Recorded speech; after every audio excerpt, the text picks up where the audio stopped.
Greetings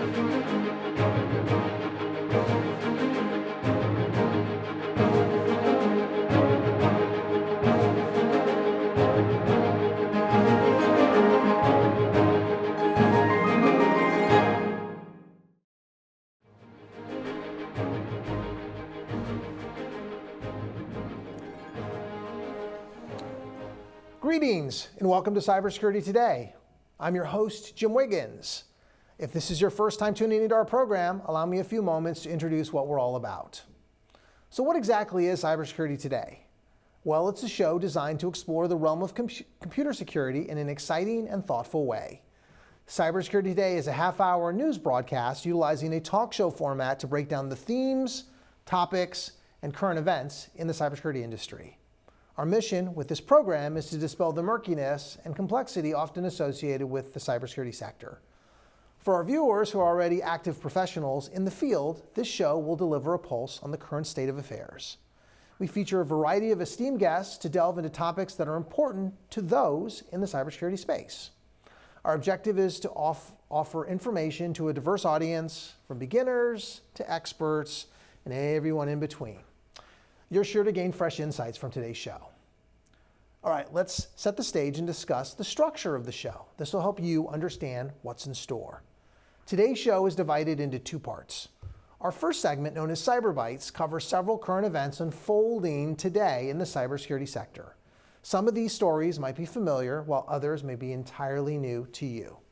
Then, in our second segment, we're joined by Mr. Dallas Bishoff, the president of Process 360 and a globally recognized expert in AI governance, cybersecurity, and privacy management. He'll be exploring ISO 42001 and cyber trust, setting the standard for AI governance. A groundbreaking discussion on how this first-of-its-kind ISO standard is transforming the way organizations build transparency, accountability, and ethical oversight into their AI systems, setting a new benchmark for trust in the age of intelligent automation. Okay, let's get into the Cyber Bites and talk about what's going on today in the cybersecurity industry. In current news, Jaguar Land Rover's cyber breach, originating in late August, has been calculated to cost the UK economy about £1.9 billion, largely due to manufacturing and supply chain shutdowns. The incident disrupted 3 factories, impacted roughly 5,000 downstream firms, and highlights how industrial operations remain acutely vulnerable. Analysts say this may be Britain's most costly cyber attack to date. In other news, a breach affecting FEMA, the Federal Emergency Management Agency, and U.S. Customs and Border Protection, CBP, exploited a Citrix vulnerability to access Region 6 systems and exfiltrate employee-related data. The incident resulted in termination of IT staff and triggered a full review by Department of Homeland Security, DHS. It spotlights persistent gaps in patch management, monitoring, and interagency coordination. The 2015 Cybersecurity Information Sharing Act of 2015 lapsed on October 1st without renewal, removing legal protections for private sector threat information sharing. Industry and government experts warn this could hamper timely collaboration on cyber threats and weaken national resilience. The lapse occurred amid heightened state-sponsored threat activity and persistent ransomware campaigns. Those are some of the top headlines shaping the cybersecurity landscape. We're taking a quick break, but when we return, Mr. Dallas Bishoff, a leading expert in AI governance, cybersecurity, and privacy, will join us to discuss ISO 42001 and cyber trust, setting the standard for AI governance. We'll see you shortly. When you're finished with your food or beverage cartons, toss it in the recycling bin. Because every carton is recyclable and can be turned into useful paper products. When the contents are gone, let the carton live on. Recycle your cartons. Welcome back to Cybersecurity Today. In this next segment, we're honored to welcome Mr. Dallas Bishoff, a distinguished leader in AI governance, cybersecurity, and privacy with over 2 decades of experience shaping international standards and advancing digital trust across industries. As president of Process 360 and a longtime ISO certification auditor and instructor, Dallas has played a key role in developing and implementing frameworks that guide organizations in responsible AI, privacy, and compliance management. Today he joins us for our segment entitled ISO 42001 and Cyber Trust, setting the standard for AI governance, where he'll share expert insights on how this new international standard promotes transparency, accountability, and trust in artificial intelligence, helping organizations build responsible and hopefully ethical AI programs for the future. Dallas, welcome to the show. Hey, it's great to be here. So I'm out in Santa Fe, New Mexico, where we're having a little heating problem inside the office. I like to say that New Mexico is my favorite third world country. Understood. That's awesome. Well, we're really glad that you're joining us remote. Of course, we're in Washington, D.C., and you're in New Mexico, but with technology, of course, there's a lot of really cool connection capabilities. I thought maybe what we could do is kind of maybe open up today and talk a little bit about, AI is everywhere. It seems like people are just constantly talking about it. It's transforming lots of the different sectors, but it's also creating new risks for organizations. I was wondering if you could start by maybe level setting and kind of providing, the rationale for what prompted ISO to develop this particular standard that we're talking about, specifically for managing artificial intelligence. Sure, happy to do that. So the ISO 42001 standard was published in December of 2023. So it's just coming up on its 2-year anniversary associated with that. But there were a number of ISO standards that were developed in advance of that. So out of the roughly 25,000 standards that ISO manages, only about 80 of them are management systems. So like 27,001 for information security, 27,701 for privacy management. The big dog on the block is still 9,001 for quality management. But the market anticipated, or at least ISO did, that the market needed a common approach to be able to demonstrate management of artificial intelligence. And as pervasive as it's become, that was sort of a smart move on ISO's part, because frankly, I couldn't imagine trying to manage AI without it. I see lots of clients and stuff that have attempted AI governance, and they've struggled with it. Probably my biggest observation related to that is they try and develop a completely brand new governance structure, which kind of baffles me as an auditor. So, my common question with the clients is, what, you didn't have a governance program before? So effectively, the organizations need a way to think about AI and integrate it into how they control stuff, because there are a lot of risks with it, a lot of opportunities also. So ISO would say that risk is a matter of both opportunities and also the risks of both the upside and the downside. And both of those have to be managed appropriately to get the most out of the upside and minimize the downside. So that was a great lead-in question. Yeah. So then let's build on that. Let's talk for a moment, if you can. How do you differentiate traditional IT governance and AI governance? You kind of alluded to that, but how are they similar? How are they different? Well, ISO would say in the 38500 series that there's a way to actually implement governance. And in fact, COBIT, which is done by ISACA, has adopted that governance model. It's actually built into the COBIT structure that they've got. And so how you do governance really should not be different, but the considerations of the domains, between information security or AI, can create novel, I'll say, problems or challenges that need to be addressed. And so governance is going to include, for instance, on a uniformity basis, hallmarks of governance include roles and responsibilities, policies, resource management, and then trying to identify appropriate risk management and how are you going to implement controls that minimize the downside and, again, maximize your upside inside of there. So the different things that you do for financial management in governance is still the same type of objectives, but the problems that you're going to solve are going to be relatively the same. I'd say probably the big difference that I've seen in the ISO management systems with 42001 or with AI. So in contrast to 27001, where that's the information security department's problem to manage, AI is pervasive across all portions of the organization.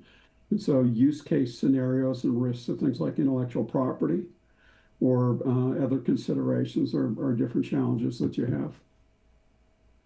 Understood, understood.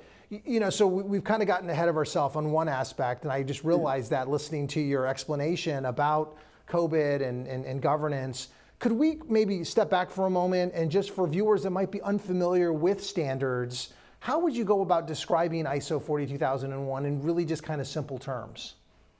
Okay, so a management system, so again, there's about 80 management systems in the ISO world, sets up a context. They're intended to be implemented in any size organization, small or Fortune or Global 5,000 or 500, or different industries. And so they set up on the basis that, first of all, you have to understand the context of your organization. Who are your interested parties, different term for stakeholders, both internal and external, including your regulatory authorities, and how much of the management system, or I should say in reverse, how much of your organization do you want to control with the management system? So you don't have to do the entire enterprise, and a lot of organizations sort of wade into it in different areas and then expand it out as appropriate. So then you've got to set up basically executive management, leadership, policy, your roles and responsibilities, do your risk management activities, support functions like how do you control documentation, set up resources and communications. That's clause 7. Then you operate the management system.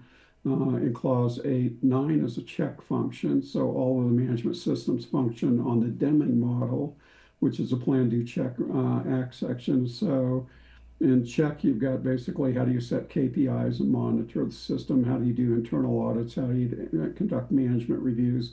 And lastly is all about continuous improvement. So fixing the problems that you've got and trying to identify different opportunities and benefits that you can get. And there's lots of ways to do continuous improvement, including figuring out how to reduce the budget and be more efficient is technically a continuous improvement activity as long as you're achieving your intended outcomes. Okay, understood. So I wanted to ask you a question about, we kind of opened up talking about risks and, some of the challenges that organizations face.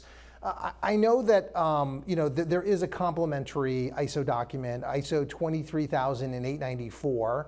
I'm wondering if you can talk for a moment about what that is and how it kind of complements 42001, both in terms of identifying and treating different kinds of AI-oriented risks. Yeah, maybe I'll start out by saying what it doesn't do. So, for instance, AI does not know how to secure itself. And you're going to need an information security program in parallel with it. Same thing, it doesn't know how to protect privacy data, so you'll need to use external privacy references. But the risks that are associated with AI tend to be more maintainability, sustainability. One of the key differences that I'm going through with one of my audit clients right now is they wanted to reuse their system development lifecycle with AI. AI, once you put it into operation, has to be monitored because it can, in ways that you may not forecast, lose its mind. And so, you start getting problems with hallucinations and other things that you read about that are completely foreign, brand new problems. And the other thing that I'll say is that, from my perspective, I don't think that we're done actually creating problems with AI or figuring out how to fix the problems that we've got already. So because it's novel and has so many interesting characteristics about how it thinks about things, it's kind of a completely different animal than traditional risk management.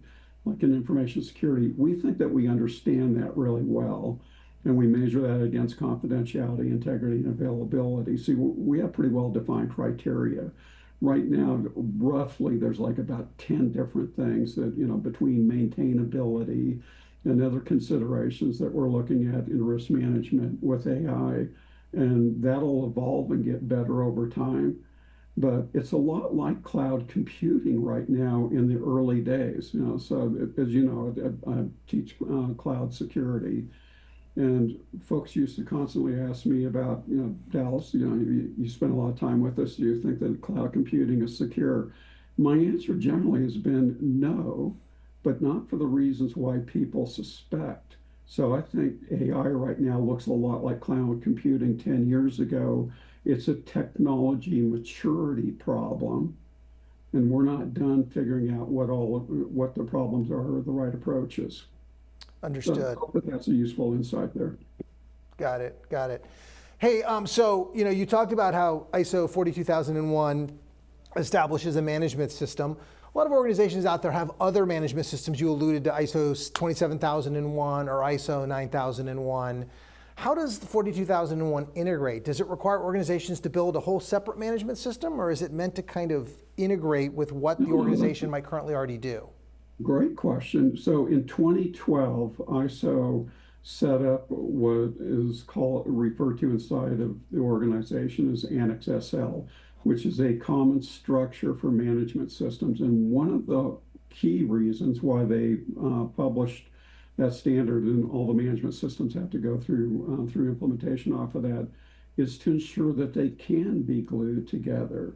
And so they're not duplicity, you don't have duplicate levels of effort and stuff. You can leverage what you've got where it's appropriate and then extend it. So, like 27001 has provisions inside of it for business continuity management. And you can use that to protect an AI system. But the big dog on the block for business continuity is 22301, which is the formal business continuity management standard. And if necessary, if you think that it adds value against the cost and stuff, you could integrate that with the other ones. So, so again, in fact, 42001 in the last Annex and Annex D talks about the fact that you should be thinking about gluing or leveraging other management systems together if you have them. And I just finished actually with a large Fortune 1000 company actually embedding their AI solution inside of their 27,000 implementation and getting it certified.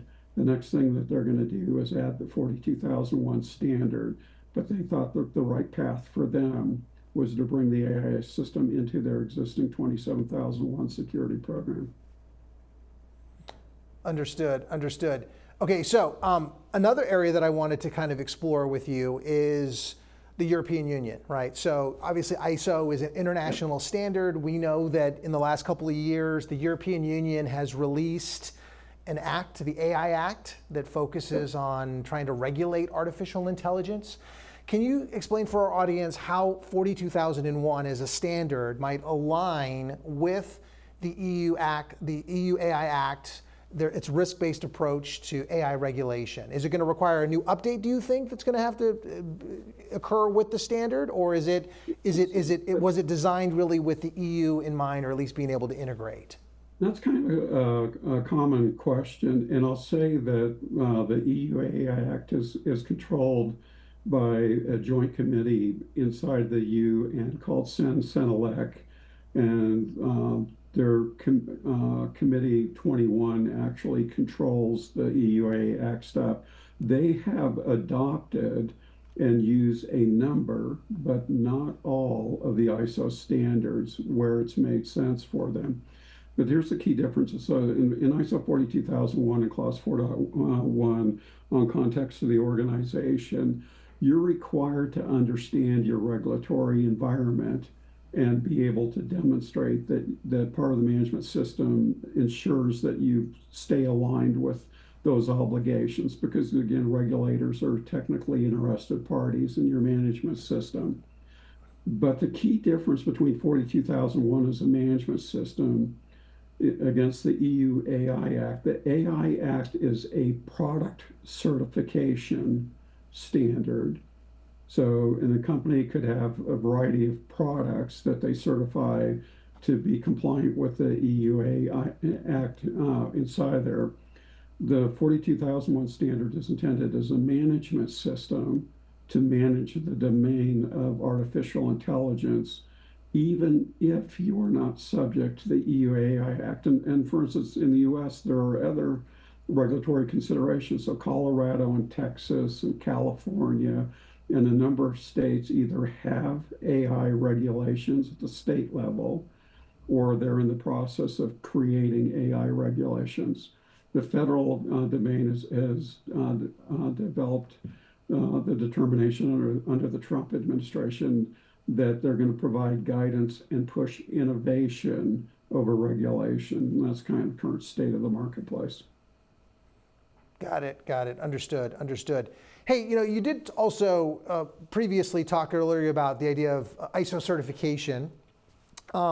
I wondered if you could spend a moment and talk about the value of an ISO 42001 certification for an organization and whether that would help organizations maybe demonstrate compliance with upcoming laws that might be targeted at artificial intelligence. Any thoughts Sure. on the value of an ISO certification for the management system standard 42001? Yeah, sure. To make it approachable and not get overly technical about this, most management systems are focused on creating predictable, consistent behavior inside of the organization. And by doing that, you have less cases where every day when you walk in, it's a brand new firefight. Common joke is I'm going to write down my to-do list, before I walk into the office, and I'm going to set it on fire in the first 5 minutes. So you have to be kind of careful about that.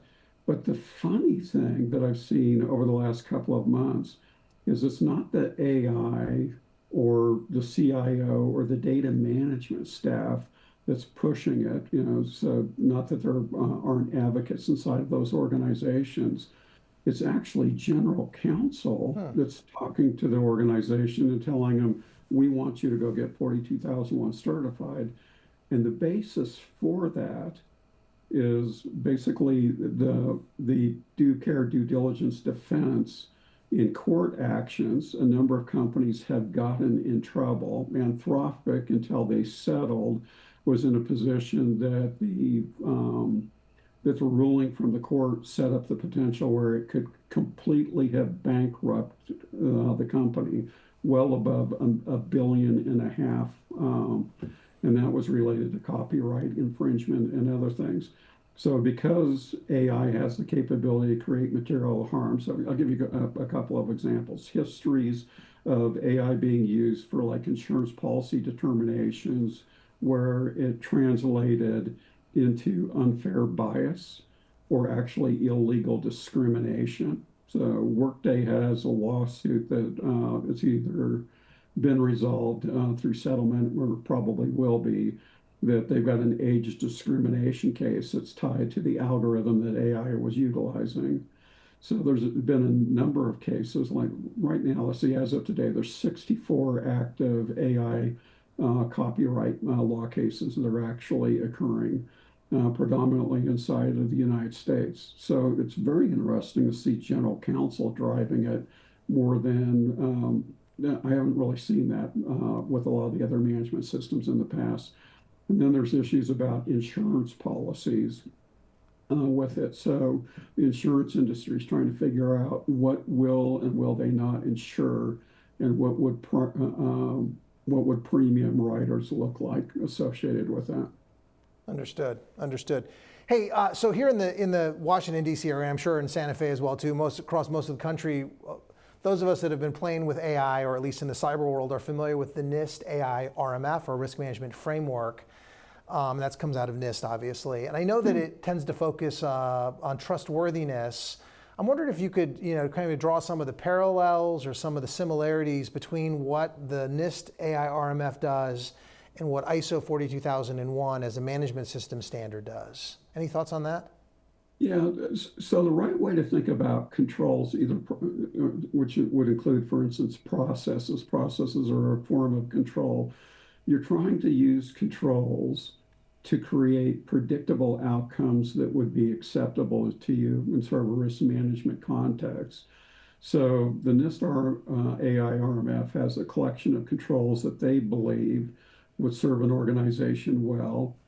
ISO 42001 has its Annex A collection of controls across 10 families, everything from system lifecycle to use and management and staffing and roles and responsibilities. There's a whole range of different things.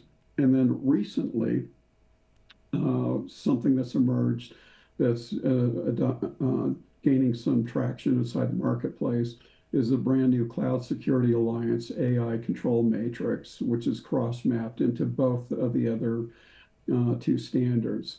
What I'm seeing with a number of organizations that they're looking at, they're looking across all three of them and saying, I want to pick basically this one, and I'm going to pick this control. This control looks like the other control, so we'll just merge those together. So they're trying to figure out what would be the right blend to be able to meet their needs. And they're having to do that for a couple of reasons. So I'll give you a specific reason if we go back to the EU AI Act. So that has a requirement with high-risk AI systems for what's called record keeping, but technically it's automated logging inside of there. And so that's a legal mandate that an organization would adhere to. 42001 addresses that, and the Cloud Security Alliance control matrix for AI also does that. But oddly enough, the NIST AI RMF does not. It does not have that. In the companion playbook, it talks about it, but it's not technically a control. So what I'm seeing, again, this is sort of like a technology maturity problem. We're trying to figure out what are the right controls given the nature of the problems. And I'll also say that one of the issues that we've got is we have different flavors of AI, and they have different considerations. So Gen AI versus predictive AI versus agentic AI has different behavioral issues and problems to solve. Understood. Dallas, we're running low on time. I wanted to ask if maybe you could share some personal contact information if viewers of the show wanted to learn more about you or connect for further follow-on questions. Email, website, what's the best way for someone to engage with you? Sure. So you can find me on LinkedIn. So that's Dallas, just like the city. And then Bishoff, Bishoff. So you can always get me that way. Otherwise, Dallas at process360.com or info@process360.com are the best ways to get in touch with me. Awesome.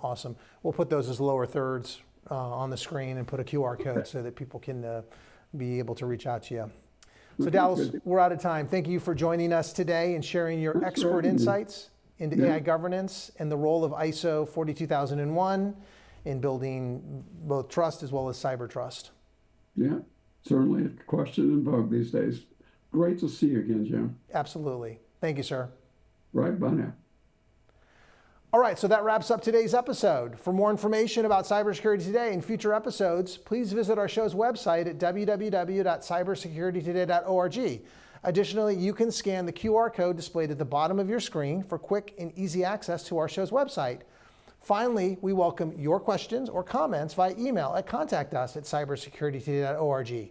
Feel free to reach out to us. We're here to assist and engage with you. That does it for today.